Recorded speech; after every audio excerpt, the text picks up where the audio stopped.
Le jubilé de la miséricorde a commencé ici, aujourd'hui. Le pape François a choisi d'ouvrir avant tout autre, avant même celle de Saint-Pierre de Rome, la porte sainte de la cathédrale de Bangui, faisant de cette ville la capitale spirituelle du monde entier. Seigneur Dieu, Père de miséricorde, tu accordes à ton Église ce temps de pénitence et de pardon, afin qu'elle ait la joie de se renouveler intérieurement par l'œuvre de l'Esprit Saint et de marcher toujours plus fidèlement sur tes chemins, restant au milieu du monde un signe de salut et de rédemption.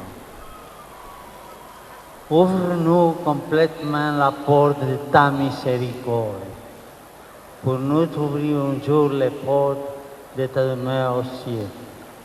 Ô Jésus, ton Fils, et premier de la lignée des hommes, nous a précédés pour pouvoir tous ensemble te chanter éternellement par le Christ, notre Seigneur.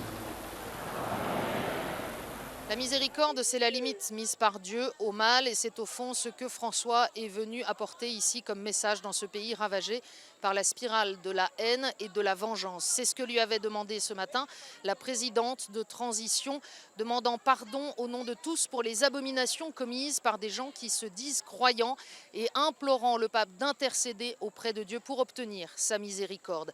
C'est donc en avant-première ici le démarrage du jubilé dont on espère qu'il sera le porteur de l'avenir, de la construction de ce pays. Sans la miséricorde, sans le pardon, il ne sera pas possible d'avancer. Voilà ce qu'a martelé François toute la journée, invitant tous ceux qu'il rencontrait à reprendre avec lui tous ensemble. C'est tous ensemble que nous allons pouvoir construire l'avenir de la Centrafrique. C'est ce qu'il devrait dire aussi demain à la mosquée où il se rendra le matin avant d'aller célébrer la messe devant des dizaines de milliers de fidèles, puis de quitter le pays au terme de cette visite éclair. Le pape qui a lancé un appel à tous ceux qui utilisent injustement les armes de ce monde, laissez tomber ces instruments de mort, remplacez-les par les armes de la justice, de l'amour et de la miséricorde.